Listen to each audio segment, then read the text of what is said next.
Hi, I'm Iman Rapetti, your Pipsy 2023 Media Box host. Andrew Henwood here from Black Rhino. Andrew, it is a pleasure to have you in our studio today, and we've been talking a lot during the course of this conference about digital and instant payments. When you live in that world, there is a high risk, though, from those would-be fraudsters that want to, dispossess you of your money. Tell us just about the risks in this space. Absolutely. Well, thanks very much for having me. There are, unfortunately, because of the way digital payments are evolving, they're complex, they are inherently lucrative for the bad guys out there. So what we're finding is that because of this ability for the fraudsters to perpetrate their crimes and extract value, this is a high target environment. So what are some of the things that can go wrong? So some of the things that can go wrong, remember, payments are all about trust. And things that can go wrong are, mistaking emails that come in that are requesting payments, clicking on websites. This is what you would refer to in technical terms as a phishing scam. Absolutely. So phishing is just one example that the bad guys would use to try and extract value out of this the payment ecosystem. So phishing can take many forms. We're talking about emails that are sent, SMSs that are sent, phone calls. We're seeing a lot of situations where the fraudsters are pretending to be the banking organizations, phoning end consumers, saying that we're calling you because of a security problem, and then trying to get the individual to then share their sensitive details, their banking profile details, to get them to extract funds from their systems. I wanted to ask you this a little bit later and get more into the technicalities around cybercrime and instant payments and cybersecurity and instant or digital payments. But I want to ask you, when someone does do this unthinkable thing, mistaking it for a legitimate business institution or your bank, how do you undo it? What is the first thing you should be doing? Yeah, so this is actually one of the crux of the problems, and we've discussed this extensively in my session yesterday. Cybersecurity awareness is absolutely key in everything that we're doing, and I think we all have a duty.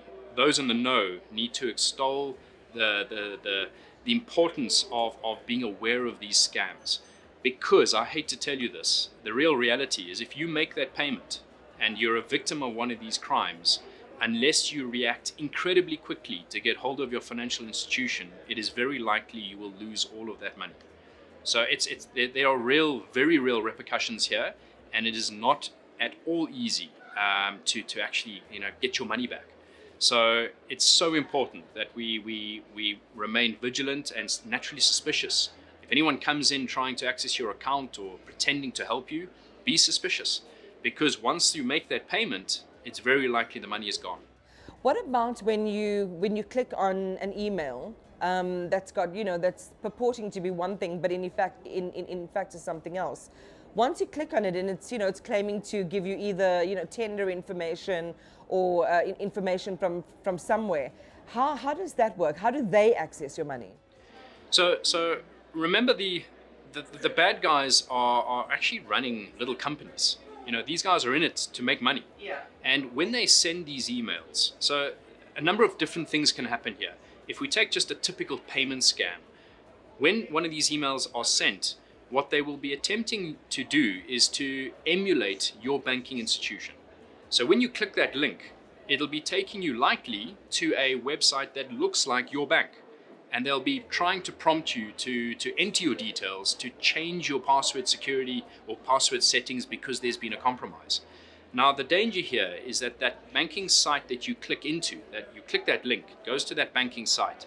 The banking site, it's actually quite difficult to differentiate between that banking site and the real banking site. So I'm going to go back to what I said to you before. Be very careful, be naturally suspicious. If you receive a message from what looks like your bank requesting you to change your password, call your bank. You can click into the link. Just whatever you do, don't put in your sensitive credentials into that potentially fake banking site. Yeah. And remember, your bank is a phone call away. Get hold of them, find out if they really did send that message. So when we transact in the digital space, we're given all of these assurances, that the highest levels of security have been laid to bear, and it's, it's quite a sophisticated system of protection that is there. But why is it that when these scams happen, and we saw in South Africa, for example, a very famous company that deals with consumer profiles and things like that was hacked for personal information, and these are companies that are at the highest level. So why do the fraudsters seem to be a step ahead? So I think that is a really great question, and I think to unpack it carefully, let's understand South Africa has a very mature and fairly sophisticated payment system. It's really quite advanced in terms of what we're doing. It's rather clever, but what the bad guys are exploiting is the human element. So you can have the best technology, but if the human element is not taken care of, we have an issue. And let's you said something really significant there. You mentioned this big breach that happened a year or two ago, where all the sensitive information around you and me was compromised. Now, what the bad guys were doing is they were compromising that information so that they can phone me. They know who I bank with. They know my date of birth. They know my ID number. So when the bad guy phones me or sends me an email, they can make it look very much like they're the bank, because I know my bank has that information. So what the bad guys are doing is they're perpetrating their crimes through social engineering. They're attacking the human element. So I don't want to say there's no technology to mitigate this. There is, but it's complicated. So our banking systems are pretty robust, but the fraudsters, what they do is they attack the weakest link. I was going to use that same reference, that the weakest link in the chain seems to be that way to get into the ordinary consumer, who might be, completely caught unawares, trusting, believing what they're seeing in front of them. So what do we do then? What can we look out for? How can we protect ourselves? So I'm going to just go back to what you said there. You are absolutely spot on. Remember, the bad guys, the hackers, the cyber criminals, they are lazy. They are inherently lazy. They want to make a lot of money. They want to make it as easy as possible. So they will always attack the weakest link. Now, as we just said, the human element, we are the weakest link.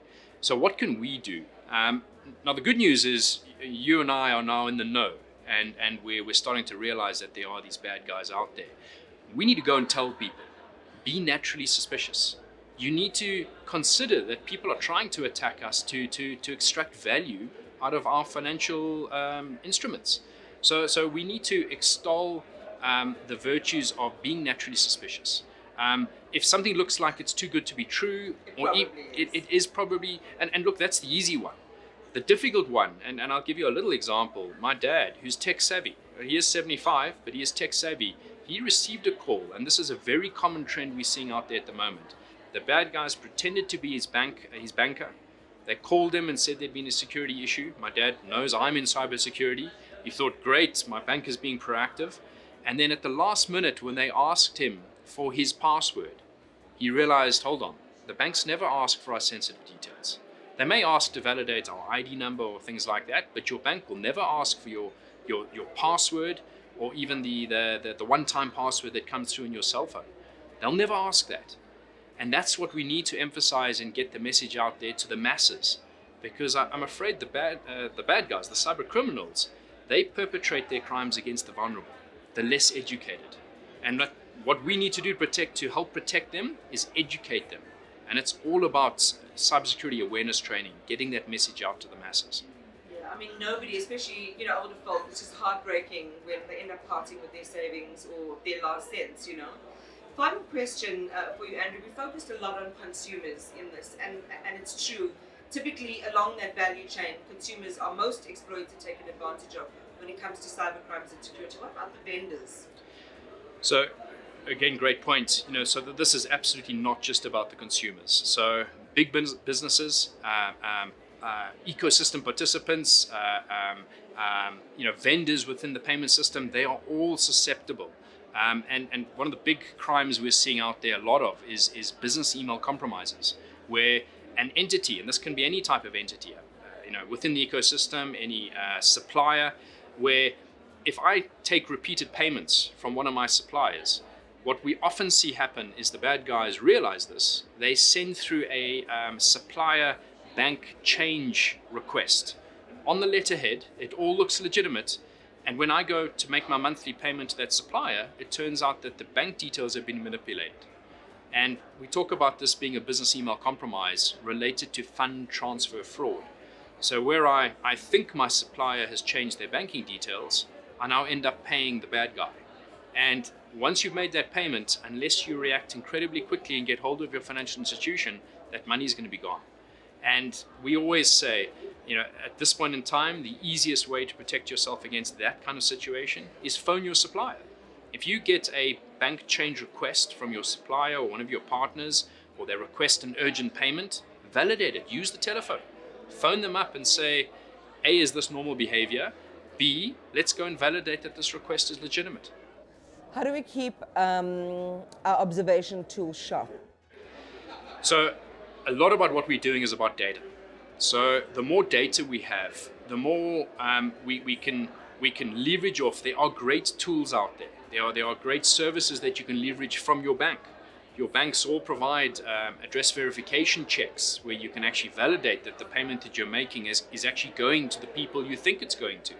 There are additional services, but that's another thing to discuss. But it's about data. It's about making sure, is this normal behavior? So if you're making copious amounts of payments, there's great technology out there to mitigate this and do user behavioral analysis. And in fact, I hate to jump on the AI bandwagon, but there are some unbelievable tools coming out for fraud mitigation, leveraging off artificial intelligence.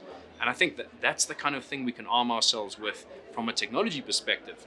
But it goes back down to security awareness training. Be aware of your surroundings, be naturally suspicious. As you say, there are people whose 24/7 job it is to dispossess you, of your money.